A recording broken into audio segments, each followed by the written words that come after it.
¿Por qué es tan peligroso automedicarse con estos antigripales? Bueno, a ver, digamos que hay que tener en cuenta varios términos para que nos entendamos muy bien.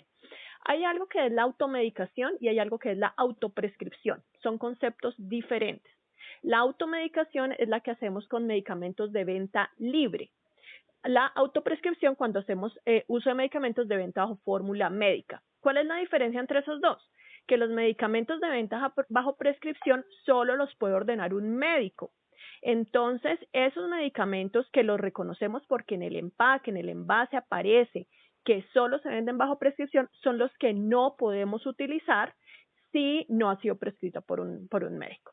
La automedicación la podemos hacer, digamos que no es algo completamente nocivo. Podemos hacer una automedicación siempre y cuando sea responsable. Y te explico lo que es una automedicación responsable. Es que yo identifique unos síntomas leves en mí misma, por ejemplo, un dolor de cabeza, por ejemplo, una secreción nasal, y diga, bueno, ¿cuáles de los medicamentos que hay en el mercado que son de venta libre, que yo puedo conseguir fácilmente, me sirve para esa sintomatología que yo estoy sintiendo? Entonces, encuentro en el supermercado, incluso, o en las droguerías, algunos medicamentos de venta libre que me pueden servir. El acetaminofén, por ejemplo. Es un medicamento que es de venta libre. ¿Por qué son de venta libre? Porque no tienen tanto riesgo. Digamos que las personas los pueden usar siguiendo las directrices que aparecen en el envase y en el empaque de una manera apropiada. ¿Qué pasa con la automedicación cuando yo no la hago responsablemente? Pues que ahí sí voy a tener una serie de problemas. Por ejemplo, en los medicamentos de venta libre aparecen las contraindicaciones, es decir, que cuando las personas no pueden utilizar un antigripal, por ejemplo, con personas que son hipertensas. Entonces, esas personas que ahí dice contraindicación, hipertensión, y usted es hipertenso y toma el medicamento, pues va a tener un problema. Entonces, ¿cuál es la recomendación en general? Primero, solo utilicemos medicamentos que sean de venta libre. Segundo, si vamos a utilizar esos medicamentos de venta libre, ahí tiene que aparecer cómo se usa el medicamento, tiene que estar en el envase y en el empaque. Si no está cómo se usa, usted no lo puede usar simplemente porque son medicamentos que deben ser prescritos por el médico y el médico dice cómo usarlos. Tercero, cuando leo la etiqueta, ahí me dice si hay alguna contraindicación o alguna precaución y yo tengo que verificar que no la tenga. Y lo que siempre nos han dicho, lo que siempre se sabe, si el síntoma persiste, consulto con el médico.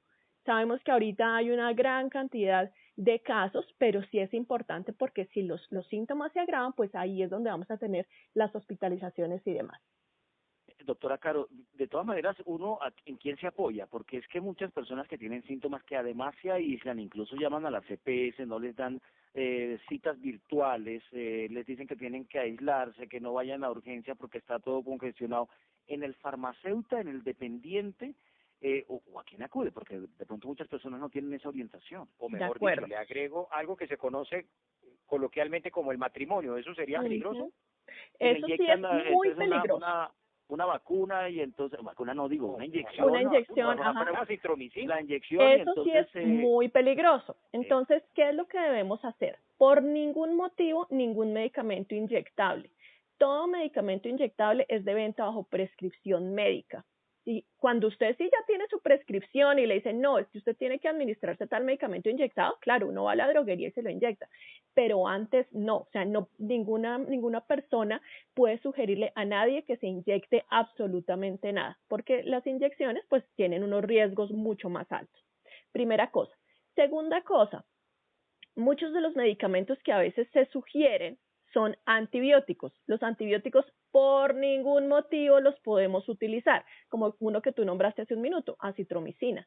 La acitromicina no es un medicamento, ya está comprobado, escrito en muchos artículos, en mucha bibliografía. No se puede utilizar para este tipo de infecciones. Entonces, antibióticos por ningún motivo.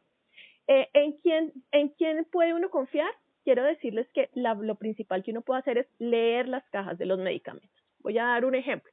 Supongamos que yo estoy teniendo secreción nasal, dolor de cabeza y demás. Yo puedo incluso ir a un supermercado, porque en las góndolas de supermercado los venden, y encuentro allí que dice antigripal. Para la gripa XYZ gripal. Ok, yo puedo leer la caja y ver que en la caja dice este medicamento sirve para los siguientes síntomas. Dolor de cabeza, sí, lo tengo, sí me sirve. Secreción nasal, sí, me sirve, está, listo. Luego de que yo identifico que ese es el mejor medicamento para lo que yo tengo, pues entonces sigo las indicaciones que dice ahí. Tómese una tableta cada 12 horas. Ok, me tomo una tableta cada 12 horas. Lo mejor es entender tu medicamento, leerlo, comprender la información que está ahí.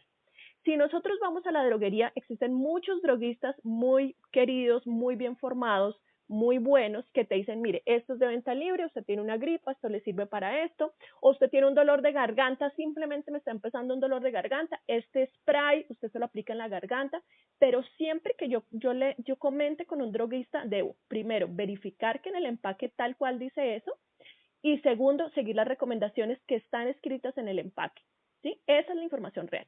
Si por alguna razón el droguista me muestra el empaque y no hay información de uso, ese medicamento yo simplemente no lo puedo comprar, porque siempre que sea un medicamento de venta libre, sí va a tener la explicación de cómo usarlo. ¿Por qué es tan peligroso, para que le advirtamos a los oyentes, acudir a esas farmacias y que le ponga el droguista eso que se llama como matrimonio? ¿Qué tipo de consecuencias puede tener? Hay muchas posibilidades de daño. Los medicamentos son maravillosos si los usamos bien. Si no los usamos bien, podemos tener muchos riesgos. Te voy a describir riesgos en general que uno podría tener. Todos los medicamentos, cuando nosotros no los tomamos, llegan inicialmente al estómago, pero luego van a pasar a nuestro hígado y a nuestro riñón. Si nosotros no utilizamos correctamente los medicamentos a las dosis debidas, en los tiempos debidos, etcétera, podemos dañar nuestro hígado y podemos dañar nuestro riñón. Eso uno no se da cuenta, digamos que eso no es una cosa que pasa inmediatamente y ya está, bueno, en algunas ocasiones, pero por lo general se lleva un poco de tiempo. Y luego tú te das cuenta y ves personas que tienen 60, 65 años y su hígado está muy afectado y no saben por qué, o su riñón está muy afectado y no saben por qué. Es porque han utilizado mal los medicamentos. Primera cosa. Segunda cosa, hay ciertos pacientes que pudieran ser alérgicos a los medicamentos. Entonces pueden tomarse un medicamento y generar un cuadro muy severo de alergia e incluso se pueden morir. Algunos pacientes en particular con ciertos medicamentos. Hay otro riesgo muy grande y es cuando utilizamos antibióticos y estos antibióticos los usamos de manera indiscriminada. Por ejemplo, los antibióticos los antibióticos sirven para destruir las bacterias. ¿Sí? Entonces, es muy importante saber que hay una diferencia entre virus y bacteria. Muchas de las enfermedades gripales que tenemos, todo lo que está circulando son virus. El coronavirus es un virus, como su nombre lo dice. Pero hay otro tipo de microorganismos que son las bacterias. Los antibióticos sirven para destruir las bacterias, no los virus. ¿Sí? Es como, son entidades completamente diferentes. Entonces, si yo utilizo un antibiótico para querer matar un virus, no le voy a hacer absolutamente nada y lo que voy a hacer es que las bacterias que yo sí tengo dentro de mi cuerpo, que muchas de ellas son positivas, son bacterias que sirven para nuestro diario vivir, van a conocer ese antibiótico. Entre bacterias, ellas también comparten información. Entonces, en algún otro momento, cuando yo me infecte con una bacteria que sí sea nociva, esa bacteria puede que ya reconozca el antibiótico que yo previamente he tomado y lo que va a suceder es que esas infecciones que sí son bacterianas y que pueden ser muy graves, ya no van a poder ser atacadas o no van a poder ser tratadas con antibióticos, con los antibióticos usuales. Y hoy día pues tenemos ya casos de lo que denominamos resistencia bacteriana o multiresistencia bacteriana, y es que tenemos personas enfermas en los hospitales por infecciones bacterianas que antes se curaban muy fácilmente con un antibiótico y hoy día no se pueden tratar con absolutamente nada porque todas las bacterias ya reconocen los antibióticos que hemos tomado previamente. Entonces el mensaje es, por ningún motivo debemos tomar antibióticos. Lo que podemos tomar son estos medicamentos que son más para los síntomas, que si tengo dolor de cabeza me quita el dolor de cabeza, como el acetaminofén, o tengo dolor de cuerpo y me quita el dolor de cuerpo, como un ibuprofeno, por ejemplo. Esos medicamentos sí los puedo tomar, pero no puedo tomar nada que requiera una receta médica, salvo porque claramente pues el médico me lo haya recetado. 12